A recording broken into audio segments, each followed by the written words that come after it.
السلام علیکم فرینڈس، میں ہمارے ساتھ صدیقی شاعرہ، افسانہ نگار، columnist, novelist and social analyst اور آپ کی دوستوں کل جو ہے جب میں نے میسیجز دیکھے تو میسنجر پہ میں گئی، پھر کچھ کامنٹس میرے پاس آ رہے تھے تو بعض لوگ مجھ سے پوچھے تھے کہ آپ کون ہیں، مطلب آپ کیا کرتی کیا ہیں آپ، اور بعض لوگوں نے مجھ سے کہا کہ کیا آپ شاعرہ ہیں۔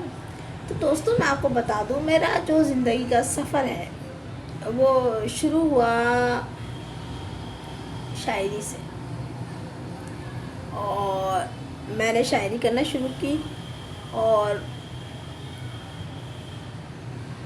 میرے اطراف جو ہے وہ کافی شاعر تھے، لیکن میں نے کسی سے نہ کوئی مدد لی اور نہ ہی میں کسی سے متاثر تھی، کیونکہ مطالعہ جو ہے میرا اس حد تک تھا کہ میں نونہال کی تمام نظمیں پڑھتی تھی، ٹوٹ بٹور کی تمام نظمیں پڑھتی تھی، اور تیسری جماعت میں تھی، اور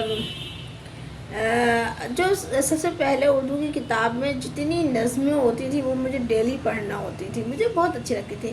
پھر جب ہم بیٹھ جاتے تھے شام کو، ابو کے ساتھ بیٹھک ہوتی تھی، ہماری چارپائیاں بچھتی تھیں اور آنگن میں جو ہے پانی کا چھڑکاؤ ہوتا تھا، ایک چولہا بنا ہوا تھا، امی ابو نے بنایا تھا وہ چولہا اس آنگن میں ہمارے، تو اس وقت برشین لوگوں کے گھر میں زیادہ تر تھی، ہمارے گھر میں بھی تھی، پیسے کی کوئی کمی نہیں تھی، لیکن جو کھانا جو ہے نا وہ ہمارے گھر میں مٹی کی ہنڈیاں میں بنتا تھا اور وہ ہمیں اچھا لگتا تھا، اور ہمیں جو ہے وہ ابو اور ہم بچے جو ہے نا وہ چولہے پہ جو لکڑی پہ جو روٹی پکتی ہے نا وہ ہم لوگ بڑے شوق سے کھاتے تھے اور زیادہ کھائی جاتی تھی۔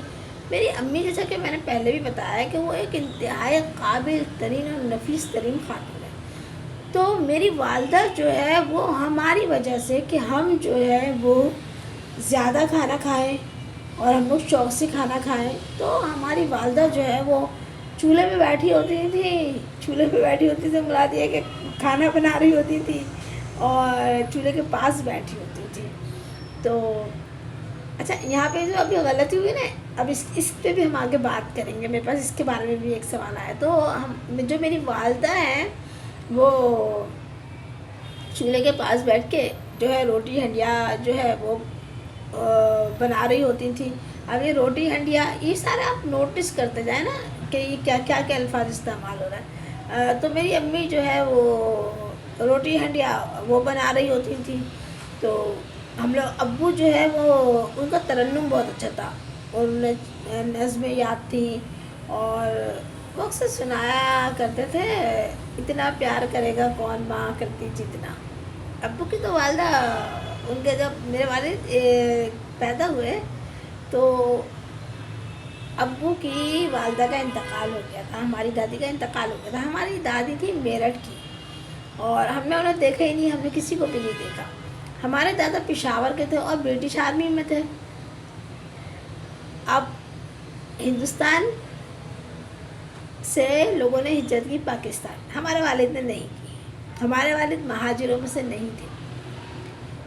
میرے دادا کیونکہ پشاور کے تھے اور پاک آرمی میں آ گئے، اور ابو جو ہے وہ اپنی ننیھال میں وہ وہیں رہے، اور پھر جب ابو جو ہے وہ اداکار کمال کے ساتھ اور ایک لاڑھی میں ایک گھرانہ ہے سیدوں کا، ان کے ساتھ ایک تھے چمڑے والے پٹھان، وہ اب جیکب لائن میں رہتے ہیں وہ لوگ، اور اس طرح ہمارے بڑے اہم ترین لوگ، اور عرفان سرار انکل جو سیٹ ڈیزائنر ہوتے تھے پی ٹی وی پہ، تو عرفان سرار انکل اور میرے والد محمد اسماعیل صدیقی اور اداکار کمال، تو یہ لوگ جو تھے یہ تھے کلاس فیلو۔ اچھا، اداکار کمال کو میں نے کبھی بھی زندگی میں نہیں دیکھا، ہاں ان کی والدہ کو میں نے دیکھا ہے کیونکہ ہم جاتے تھے بچپن میں ان کے یہاں، اور ان کی والدہ جو ہے وہ ابو کو دیکھ کے بہت خوش ہو جاتی تھی اور وہ ابو کو کہتی تھی کہ بھائی ہفتے میں لازمی آنا ہے۔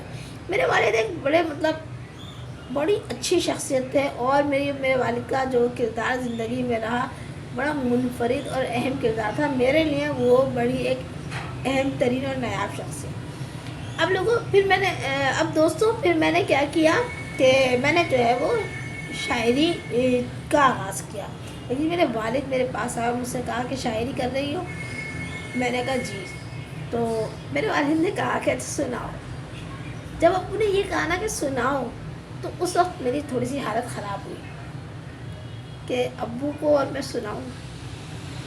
تو میری پسندیدہ ہستی بھی تھے وہ، اور میرا آئیڈیل تھے وہ، اب بھی وہی ہیں. تو انہوں نے کہا سناؤ. میں بالکل خاموش ہو گئی، مطلب گھبرا گئی میں بہت زیادہ. میرے ابو نے کہا کبھی کچھ ایسا مت لکھنا جس کو سناتے ہوئے تمہیں گھبراہٹ محسوس ہو. بس وہ دن تھا، اور آج کا دن مجھے میرے والد لائن دے کے چلے گئے کہ مجھے کیا لکھنا ہے اور مجھے کیا نہیں لکھنا. اس کے بعد جو ہے میں نے زندگی میں کبھی کچھ ایسا نہیں لکھا جو میرے ذاتی معاملات ہوں. میں نے ہمیشہ کرنٹ افیئرس پہ لکھا ہے، میں نے احساس پہ لکھا ہے، میں نے اخلاقیات پہ لکھا ہے. میں نے ہمیشہ جو ہے، پھر میں نے ٹیچر ٹریننگ کی، میں نے آپ کو بتایا. پھر میں ایک اخبار میں ادبی صفحہ انچارج ہو گئی. میں نے کتابوں پہ تبصرے لکھے، میرے کالمس وہ شائع ہوتے رہے اخبارات میں. تو پھر میں شاعری سے آئی کالمس کی طرف، اور پھر میں نے کتابوں پر تبصرے کیے. اچھا، پھر اسی دوران میں نے انٹرویور بھی میں ہو گئی، انٹرویوز بھی کیے. اسی دوران جو ہے مجھے پھر یہ ہوا کہ میں نے ٹیچنگ کے ساتھ ساتھ میں مدرس بھی تھی، اسکولوں میں پڑھاتی تھی، ٹیوشن بچوں کو دیتی تھی. تو اسی دوران جو ہے پھر وہ مجھے جو ہے وہ شوق ہوا کہ میں ادبی پروگرام آرگنائز کروں، کیونکہ لٹریچر ایک بہت اہم جو ہے وہ فورم ہے ایجوکیٹ کرنے کے لیے. پھر میں نے لٹریری پروگرام آرگنائز کیا. اس وقت اصل میں پیسہ کمانے کا بڑا شوق تھا، مجھ کو بڑا شوق تھا، اور پیسہ بھی حلال کا ہونا چاہیے، اور محنت کا مجھے بہت اچھا لگتا تھا.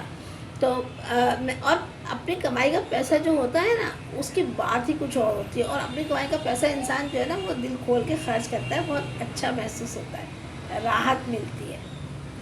اور تو میں نے جتنا پیسہ کمایا اس کو دوستوں بڑا میں نے کام میں لیا. میں نے عیاشی کبھی نہیں کی، کہ میں عیاشی اب میں کس کو کہتی ہوں کہ اگر 20 روپے میں پیٹ بھر رہا ہے نا تو میں نے 50 روپے کا یا 500 روپے کا کھانا میں نے نہیں کھایا. ہاں، میں نے جب کھلاتی ہوں نا تو پھر وہ میں بڑا اچھا، مطلب وہ پھر میرا ہوتا ہے کہ ہاں اب جو ہے اب پیسوں کی پرواہ نہیں کرنی، اب جو ہے پیسہ خرچ کرنا ہے. لیکن بعض لوگوں سے پیسہ لینا ہوتا ہے، بعض لوگوں کو پیسہ دینا ہوتا ہے. یوں میں جو ہے پھر میں ادبی پروگرام آرگنائزر ہو گئی. پھر ہمارا آرٹس کونسل کا ماحول چینج ہوا. پھر ہمارے لیے کچھ پرابلمس ہو گئی، اور سیاسی پرابلمس بھی تھی کراچی میں. کچھ لوگ پوچھتے تھے ایم کیو ایم کے، اور کچھ لوگ پوچھتے تھے کہ پیپلز پارٹی کو. بات یہ ہے کہ میں نے نا ایم کیو ایم کو اپنایا. ہاں، پیپلز پارٹی میں ایک حد تک میں تھی، کیونکہ جس کالج میں میرا ایڈمیشن ہوا تھا وہاں بھی پیپلز پارٹی تھی، وہاں پی ایس ایف کے لڑکے تھے. تو انہی کے ساتھ ہی رہنا سہنا، اٹھنا بیٹھنا، آنا جانا، سارے کام ان سے کروانے. وہ آج بھی میرے محلے دار ہیں، وہ آج بھی ہمارے علاقے میں ہوتے ہیں، وہ آج بھی منسٹریز میں ہیں، وہ آج بھی. ابھی فیاض ملک ہے بنس روڈ پر، راؤنڈ ناظم. اب مجھے نہیں پتہ کہ اس وقت ہے یا نہیں، وہ بھی ہمارے کالج کے. تو ہمارے کالج کے جتنے بھی لڑکے ہیں تو وہ ابھی بھی میرے ساتھ ہیں، ایسا نہیں کہ وہ جدا ہیں. تو اللہ تعالیٰ نے بڑا اچھا وقت ان کے ساتھ گزروایا. اس کے بعد پھر کتابیں کہ پھر ایم کے ایم نے مجھ پہ بڑی توجہ تھی. ایم کے ایم مجھے اپنے پروگرام میں بلانے لگے، وہ آنا جانا وہ سب مجھے بڑی فیسلٹیز وہ دیتا تھا، اور مجھے بڑی عزت وہاں پہ ملتی تھی. وہاں وہ مجھے بلاتے تھے بحیثیت صحافی کی، کیونکہ میں کرنٹ ایشوز پہ لکھتی تھی. پھر وہ میں ادبی پروگرام میں بلاتے تھے، خاص اہمیت دیتے تھے. وہاں پر جو ایم این اے تھے وہ مجھ پہ بڑی محنت وہ کرتے تھے. وہیں پر ہی جو ہے رؤوف صدیقی نے میری کتاب چھپوائی تھی بھوک کے نام سے. پھر زندگی نے تھوڑا سا اور سفر کیا. کسی پارٹی کو میں نے جو ہے وہ فارم فل نہیں کیا میں نے کسی پارٹی کا. پھر ایم این اے بننے کے لیے مجھے ہمارے بڑے اچھے میرے بڑے بھائیوں کا کردار تھا. انہوں نے ایم کے ایم کی طرف سے مجھے کہا، ان کو منع نہیں کیا جا سکتا تھا. اور پھر ایسا ہوا کہ میں نے اس کے لیے بھی تمام فارم وغیرہ فل کیا. ایم این اے کے لیے میں نے فارم فل کیا اور میں نے وہ دے دیا. لیکن وہاں پہ تھوڑا سا مسئلہ آ گیا. مسئلہ کیا ہوا کہ وہی ایک مسئلہ کہ ایم کے ایم کے لوگ کہتے تھے آپ پیپلز پارٹی کے، اور پیپلز پارٹی کے لوگ کہتے تھے آپ ایم کے ایم کے. یہ ان لوگوں کی باتیں پھیلائی ہوئی تھی جو کہ خود پروگرام آرگنائز کرتے تھے. اچھا، ہوتا یہ تھا کہ ہم لوگ لیتے تھے اشتہارات ٹاؤن سے. جب ٹاؤن سے اشتہارات لیتے تھے تو ہمارے پاس جو پیسہ، مطلب ہم اپنے پاس سے پیسہ خرچ کرتے تھے، اور پھر جب ہمارے پاس اشتہارات کے چیک بن کے آتے تھے تو وہ پیسہ جو ہے وہ برابر کر دیتے تھے. لیکن میرا ایک بڑا اچھا نام ہو گیا تھا. FM 101 پہ میں کی سالگرہ پہ میرا لائیو پروگرام جا رہا تھا.